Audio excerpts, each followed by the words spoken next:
Okay, this is going to be a how-to video on how to change your oil. I know there's got to be a zillion videos out there on how to change your oil, but this one's going to be mine. It's going to be pretty basic. Most people can change your oil. Sometimes it's just better just to go and pay the 20 bucks or whatever to have it done. But for those of you that get the pride and satisfaction out of doing it yourself, this is how you're going to do it, okay? What you're going to need, 4 to 5 quarts of oil. I don't really recommend Quaker State. I'm just poor, and that's all I could afford. I recommend Castrol GTX conventional oil. Or if you want to, if you have a nicer car, I recommend Mobil 1 synthetic. So either Castrol is fine, GTX, or Mobil 1 synthetic. Those are the two oils I recommend. You're going to need a good wrench, metric, anywhere from 13 to 19. You may even, if you have an import, it may even be a 21 or a 22 millimeter, but it's definitely going to be metric. You're going to need a new oil filter, and you want to make sure it's got the gasket on there. Fram is okay. Some warranties actually don't cover Fram, but it's okay, oil filter. And somewhere to put the old oil at.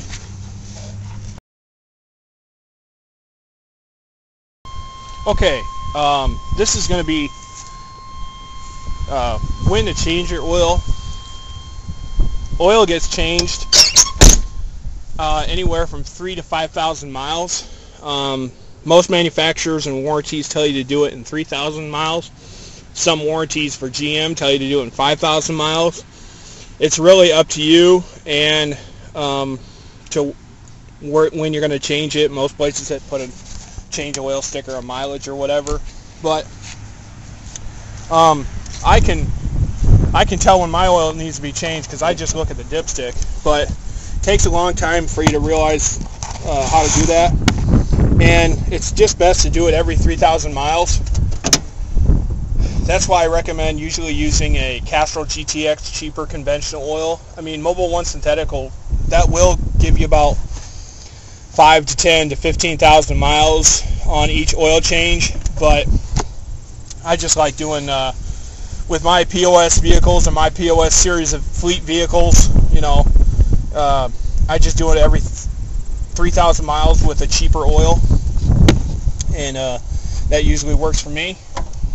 But you want to, first of all, if you want to check on your own, you're not sure of the mileage, just kind of look at the oil and see how it's got a black tar.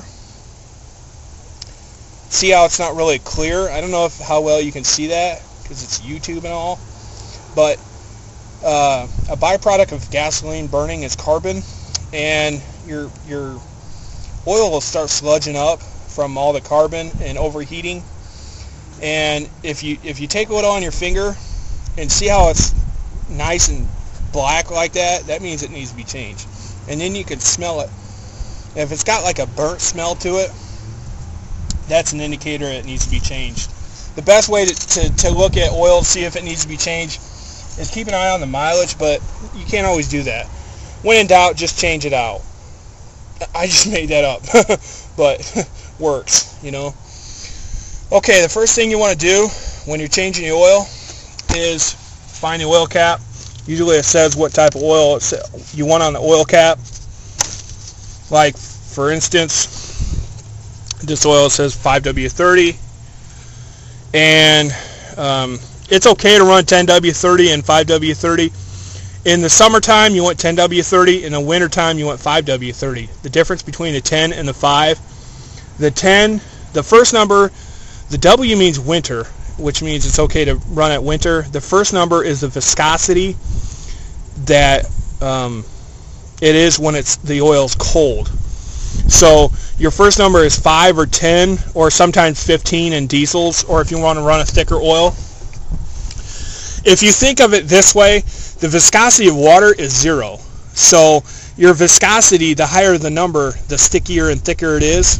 So a viscosity of 5 is not going to be as thick, which allows your engine to turn over more easily and do those cold start videos a lot easier because the oil isn't as thick. However, on the viscosity of 10 in the summertime, your oil's a little thicker to protect the upper components in the head and stuff like that. But you can run 10W30 in almost any engine, and you can run 5W30 in almost any engine. I personally prefer 5W30. The second number is the viscosity when it's warm or hot. There's sometimes you see a 5W30, sometimes you see with the thinner oils you see a 5W20. And that's because the valves are so close to the piston that it doesn't really, you can't have a real thick oil. And you will ruin your engine if you put in the wrong oil. So best thing to do is look at the cap. First thing I do is look at the cap and look at your owner's manual to see what oil you recommend. Diesels are going to use a thicker oil sometimes, usually either 15W30 or 20W40. They're going to use a thicker oil because they're bigger engines, and they're going to use more oil.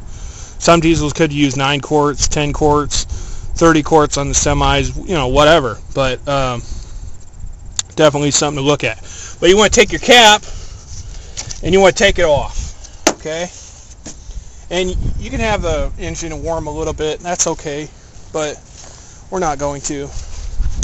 Okay, so going through the steps. Number 1, we want to take off we want to gather our materials, what we need for the oil change, which is the oil, the pan, the wrench, the filter. Number 2, we want to go to look at our cap, see what kind of oil we need, take the cap off. Number 3, we want to locate the drain plug and oil filter.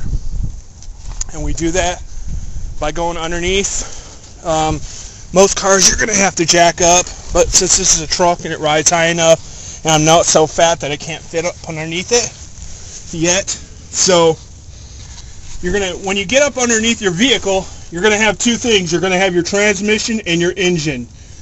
Your oil will always be on your engine, and there are drain plugs on Toyota transmissions and Honda transmissions. So you got 2 things here: your engine, your transmission. You don't want to change the oil on your transmission, although you can do that. That's not what you want to do. Your drain plug will always be at the bottom of your oil pan, always.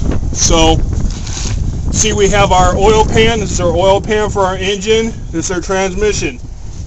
Right there is a drain plug right here. So I get my wrench and I'm going to put my pan up underneath there. I'm going to loosen that. Okay, since this is a GM, I said you wanted to locate your drain plug and your oil filter.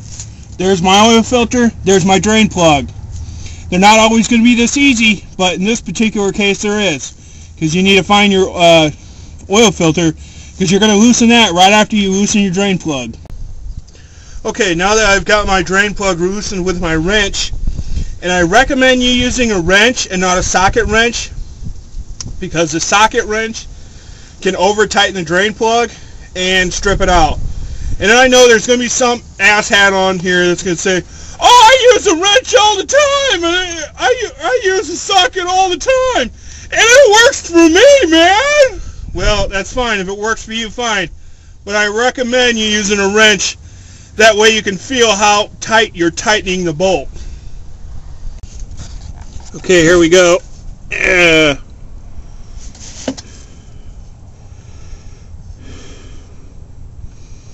Now, once you get on that last thread, watch out, because that oil is going to come down.